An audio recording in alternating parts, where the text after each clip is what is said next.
Welcome to This Explainer. I am absolutely thrilled to have you here today because we are taking a fascinating deep dive into something that literally affects every single one of us on a daily basis. We're going to decode the subconscious mechanics of influence. We're pulling back the curtain on exactly how your boundaries are quietly bypassed every day so you can finally take your control back. So picture this. Have you ever walked away from a conversation realizing you just agreed to a favor that you absolutely, unequivocally did not want to do? You know the feeling, right? You just sit there afterward wondering why on earth you said yes when every single fiber of your being wanted to scream no. It is incredibly easy to beat yourself up in those moments. We've all been there, thinking we're just weak-willed or telling ourselves, oh, I'm just a chronic people pleaser. But psychology? Well, it shows a completely different reality. Listen, you didn't say yes because you're weak. There's actually this massive, hidden battle happening right inside your head. You see, you said yes because certain persuasion techniques are specifically designed to bypass the logical side of your brain entirely.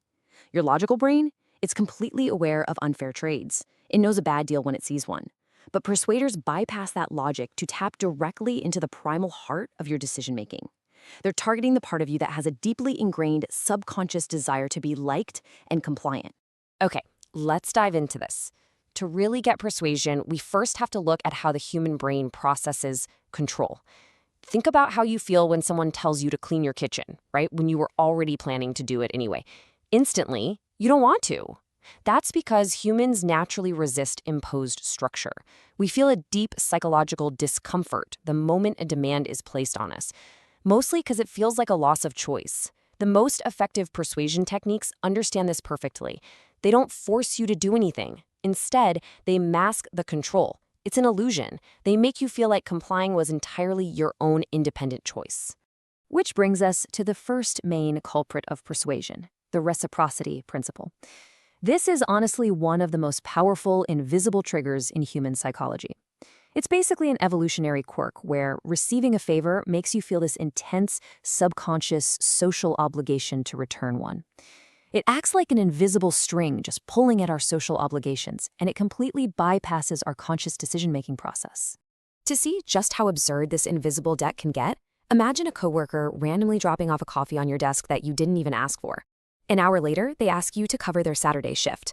Logically, a $4 latte in exchange for your entire weekend is a hilariously bad trade. But your primal brain doesn't care. It just registers an unpaid social debt. It creates this overwhelming feeling of guilt until you balance the scales by saying yes to that massive Saturday shift. And that brings us to our second technique, widely known as the foot in the door technique. This involves someone asking you for a ridiculously small, totally harmless favor before hitting you with their actual, much larger request. Why does this work so incredibly well? Because it subtly manipulates your sense of self. In psychology, we know that the brain actively resists taking actions that don't match how a person internally views themselves. Here is exactly how that trap snapshot. First, they get you to agree to a tiny, harmless favor. No big deal, right? But by doing that, the persuader creates step two, an identity shift. Your brain slightly alters how it sees you, viewing you now as someone who helps this person. So when step three drops, the massive request, your brain desperately wants to stay consistent with that newly formed identity, making it incredibly hard to say no. Next up is the framing effect, which completely hijacks how your brain calculates risk. Persuaders use this to bypass your logic entirely by artificially triggering your brain's anxiety. Instead of just asking for what they want directly, they frame their request around what you are going to lose if you say no. They essentially force your mind to react to a perceived threat, rather than just calmly evaluating a logical request. Here's a super fascinating quirk about human motivation.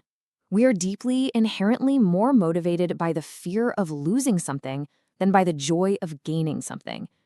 Think about a salesperson telling you that you're losing out on an exclusive deal, or a friend making you feel like you'll miss out on a core memory if you don't show up to their party.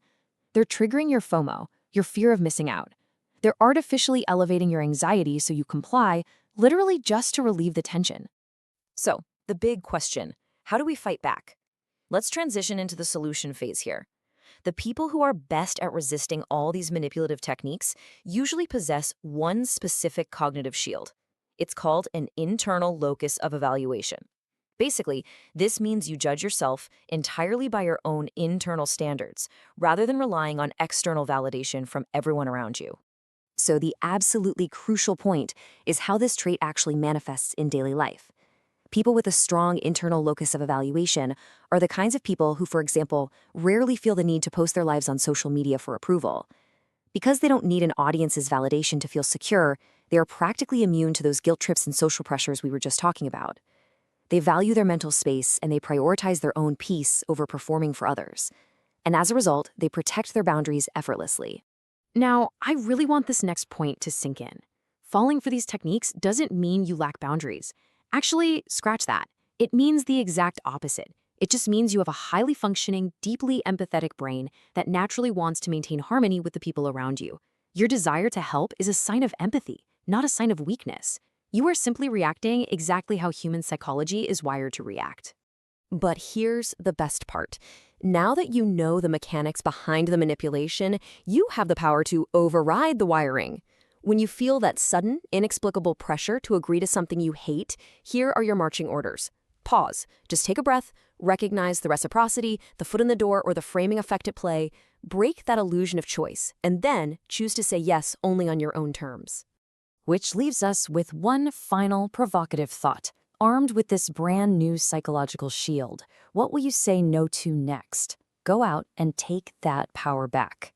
Hey, if you love understanding why people think and behave the way they do, and you found this explainer helpful, make sure to hit that subscribe button right now. Because on this channel, we don't just scroll through people's lives, we decode their minds. Thanks so much for joining me, and I'll see you in the next one.